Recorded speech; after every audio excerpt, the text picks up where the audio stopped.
제가 지금까지 가성비 좋은 숙성횟집을 여러 소개했잖아요. 그런데 아무리 가성비가 좋아도 다른 안주를 주문하다 보면 인당 3, 4만원 정도가 나와 낮은 비용으로 알차게 드시고 싶은 분들께는 다소 부담이 되지 않을까 싶었습니다. 그래서 저는 인당 딱 2만원대에 알차게 먹을 수 있는 곳이 어디 없을까 찾던 중 주택가 사이에 숨어있는 숙성회 전문점을 보게 되었는데, 다른 곳과 비슷한 가격에 숙성회 하나만 주문해도 탕, 구이, 튀김 등 이것저것 내어주는 것 같더라고요. 그렇다고 회의 구성이 안 좋다? 그런 것도 아니라서 이곳 촬영하고 싶었습니다. 그래서 전화를 했고 다행히 허락을 받아 다녀왔는데, 왜 집 근처엔 이런 곳이 없을까라는 아쉬움이 크게 들었습니다. 아무튼 이번 식당 가성비라는 올해 트렌드에 딱 들어맞는 곳이니까 인트로 멘트에서 관심이 생겼다면 끝까지 시청해주시길 바랍니다. 회 하나만 주문하면 안주 걱정 필요 없는 숙성횟집 리뷰, 그 자세한 이야기는 영상을 통해 보시죠.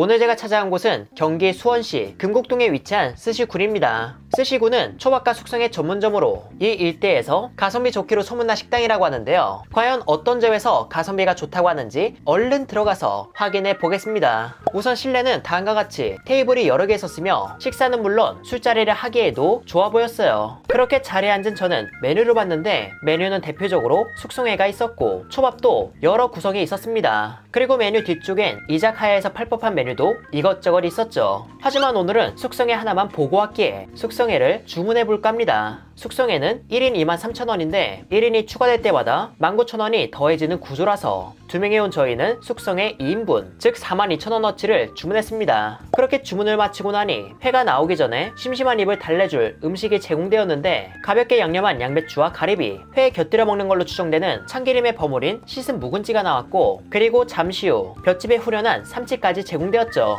저는 회 하나만 주문했을 뿐인데 뭐가 계속 나와 다른 분들도 이렇게 나오는지 궁금해 여쭤봤는데 오히려 오늘은 무난히 나온 거라 하셔서 놀랐습니다. 물론 회의 구성을 아직 확인한 상태가 아니라 가성비가 좋은지 판단할 수 없었고, 서비스 음식이 아직 더 남았다고 하셔서 저는 나머지 서비스 음식도 미리 주실 수 있는지 부탁드렸는데요. 그 결과 가리비 서덜 맑은 탕과 타르타르 소스를 얹은 가라아게, 삼치구이까지 받았습니다. 그리고 회도 이렇게 나왔는데 회의 구성도 꽤 알찼어요. 이날은 민어, 새끼 참치, 성대, 참돔 등살과 뱃살, 단새우, 간장새우, 방어, 활 전갱이, 새조개, 흑점줄 전갱이 등살과 뱃살, 광어 지느러미가 나왔고, 초와 간장을 조합해 젤리 형태로 굳혀낸 소스까지 해서 다음과 같이 담겨 제공되었습니다. 회를 담은 그릇을 보면 아래에 무언가를 깔지 않아 그렇게 많아 보이지 않을 수 있지만 회 하나하나가 두툼해서 아쉽진 않을 것 같았어요. 게다가 튀김에 구이에 탕까지 나왔는데 42,000원, 진짜 이건 말도 안 되는 가성비지 않나 싶었습니다. 술 주문도 필수가 아니고 일반 소주와 맥주도 팔아서 술을 가볍게 한잔 하기에도 부담 없어 보였죠.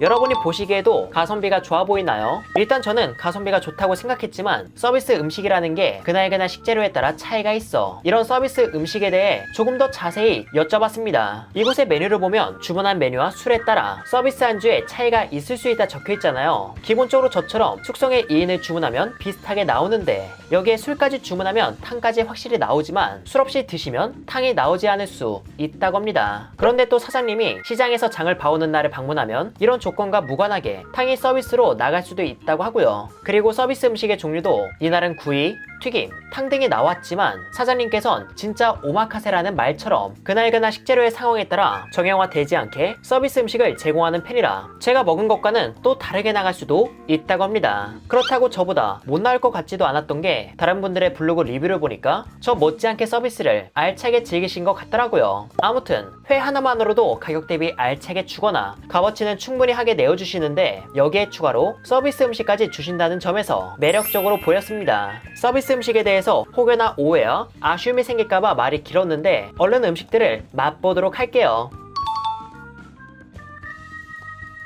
우선 서비스 음식들부터 맛을 봤는데 가래비는 특별히 이물감 없이 적당한 탄력과 부드러움이 느껴지며 가래비 특유의 단맛이 강해 식전 입맛을 싹 올려주었습니다. 그리고 삼치는 비교적 살이 치밀한 뱃살 쪽 부위에 선도도 좋은 편이라 적당히 씹는 맛과 부드러움이 동시에 있었고요. 훈연되어 훈제향이 옅게 녹아있으며 삼치 특유의 담백함과 적당한 지방이 느껴졌습니다. 그리고 가라아게는 조금 재밌었던 게 일반적인 타르타르 소스라 생각했던 위에 소스에서 유지방 내음을 가득 품은 치즈 맛이 나서 여쭤봤더니 리코타 치즈가 들어간 타르타르 소스더라고요. 가라아게 자체는 크게 특별하지 않았지만 치즈를 정말 좋아하는 제 입장에선 이런 소스가 매력적으로 다가와 맛있게 먹었습니다. 그리고 이 맑은탕은 생선 서덜과 가리비를 넣고 끓인 건데 맑은탕은 자칫하면 해산물의 안 좋은 냄새가 그대로 드러날 수 있잖아요. 그런 불쾌한 냄새 전혀 없이 깔끔했고 담백하며 시원함도 적당히 있어 그 어떤 음식과 함께 곁들여도 좋을 깔끔한 맛이었습니다. 그리고 삼치구이는 된장으로 양념을 가볍게 했는데 적당히 짭조름하며 된장 특유의 단맛도 살짝 묻어나 단순한 구이가 아닌 요리를 먹는 것 같았죠. 서비스 음식이라 해서 뭔가 아쉽지 않을까 했지만 제가 먹을 땐 사소한 아쉬움도 느껴지지 않아 스타트는 좋았네요. 하지만 결국 회가 메인이니까 이날 제공된 회도 빠르게 먹어보겠습니다. 일단 저는 숙성회에서 빠질 수 없는 구성인 광어와 참돔을 먹어봤는데 이 두 횟감 모두 화로가 지닌 적당한 탄력이 있었거든요. 그래서 숙성회가 물러서 싫다고 하셨던 분들도 깔끔하고 맛있게 즐길 수 있을 걸로 보였습니다. 맛은 담백하며 숙성되어 올라오는 감칠맛이 간장과 와사비를 만나 입안의 기분 좋은 맛을 전해주었고요. 그 다음으론 새조개를 먹어봤는데 새조개는 연하게 아삭함이 있으며 조개가 지닌 단맛과 감칠맛을 한껏 품고 있어 계절감이 주는 행복을 즐길 수 있었습니다. 참고로 비린내도 전혀 없었죠.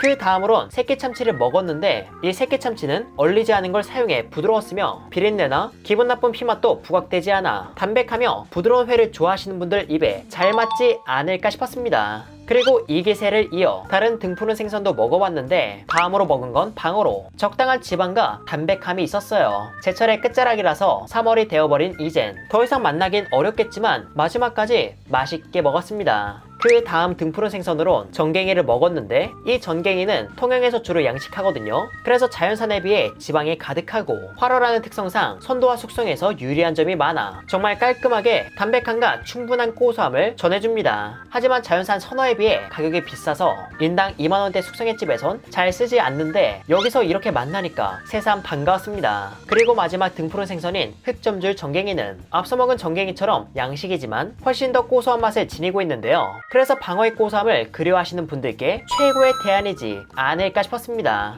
참고로 기름진 횟감은 곁들이로 나온 참기름 묵은지와 함께 먹으면 적당한 산미가 기름짐을 잡아주고 생선의 기름짐과는 다른 참기름의 고소함이 고소한 맛을 더욱 풍성하게 전해주기에 기름진 횟감이 나온다면 참기름 묵은지에 곁들여 먹는 걸 추천합니다. 그리고 등푸른 생선 다음으론 흰살 생선인 민어를 먹었는데 이 민어는 현재 지방이 많이 찬 개체보단 살이 차해지고 담백한 개체가 주로 잡히거든요. 그럼에도 그 담백함과 육질이 주는 느낌이 고급스러움을 가지고 있어 흰살 생선을 좋아하신다면 마음에 들어하실 걸로 보였습니다. 그 다음으로 먹은 성대는 발이 달린 물고기로 알려져 있는데 이게 동해 쪽에선 흔히 잡어로 통하고 가격도 비싸진 않지만 그 맛은 담백하며 숙성하면 잔잔한 단맛도 올라와 매력적이죠. 이곳의 성대 역시 숙성하여 그런 단맛이 담백함 속에 묻어났으며 육질은 부드러워서 숙성의 부드러움과 단맛을 즐기기 좋은 한 점이었습니다. 마지막으로 단새우는 녹진하며 강한 단맛에 역시나 맛있었고 간장새우는 흰다리 새우를 간장 소스에 절인 건데 간장이 너무 짜지도 너무 달지도 않아 딱 술안주하기에 좋았네요. 서비스도 알차게 나오고 구성도 괜찮아 회 자체의 퀄리티가 어떨지 걱정이었지만 비린내는 느끼지 못했으며 식감에 있어서도 부드러움과 적당한 탄력까지 골고루 즐길 수 있어 이 가격에 이 정도 숙성회면 가격적으로 정말 좋다는 생각이 들었습니다. 숙성회와 서비스의 구성은 시장 상황에 따라 달라지는데 요새 바다 상황이 좋지 않아 물건이 많지 않거든요. 이런 상황이 좋아져서 여러분이 방문했을 땐 더욱 풍성한 구성과 서비스가 나왔음 좋겠습니다.